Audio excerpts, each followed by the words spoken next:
ஆன்மீக நண்பர்கள் அனைவருக்கும் அன்பு கலந்த வணக்கங்கள். இன்றைக்கி நாங்கள் ஆன்மீகம் சம்மந்தமான பதிவில் பிரளய வெள்ளத்தையே ஒரு நீர் குமிழியாக்கி சுழற்றிய ஈசனை பற்றி பார்க்கலாமா வாங்க. இன்று நாம் தரிசிக்க இருப்பது ஆன்மீக வரலாற்று சிறப்பும் விசித்திரமான பெயர் காரணமும் கொண்ட ஒரு அற்புத தலம் தான். அதாவது திருச்சுழி திருமேனிநாதர் திருக்கோயிலை பற்றி பார்க்கலாமா வாங்க.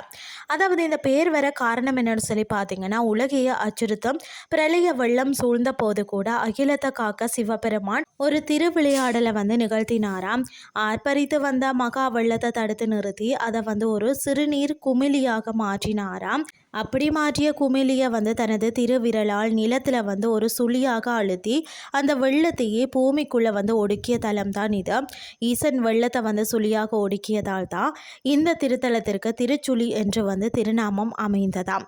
இந்த தலத்தின் அரிய சிறப்புகள் பார்த்தீங்கன்னா, சுயம்புமூர்த்தி. இந்த தலத்தின் நாயகன் ஸ்ரீ திருமேனிநாதர் பார்த்தீங்கன்னா தானாக தோன்றிய சுயம்பு லிங்கமாக அருள் பாலிக்கிறாராம்.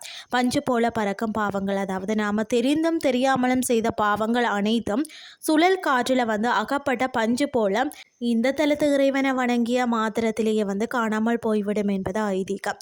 அன்னை துணை மாலை நாயகின்னு சொல்லக்கூடிய மதுரை மீனாட்சி அம்மனை போன்றே பேரருள் நல்கும் தோற்றத்தோடு அன்னை சகாயவள்ளி அனுக்கிரகம் செய்கிறார்.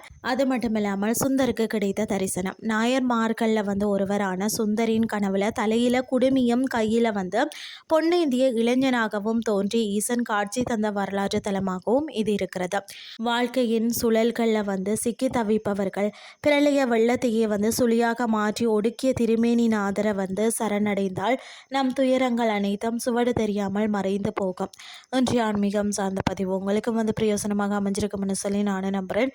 இதே மாதிரி மற்றொரு ஆன்மீகம் சார்ந்த பதிவோடு உங்களை சந்திக்கிறேன். நன்றி.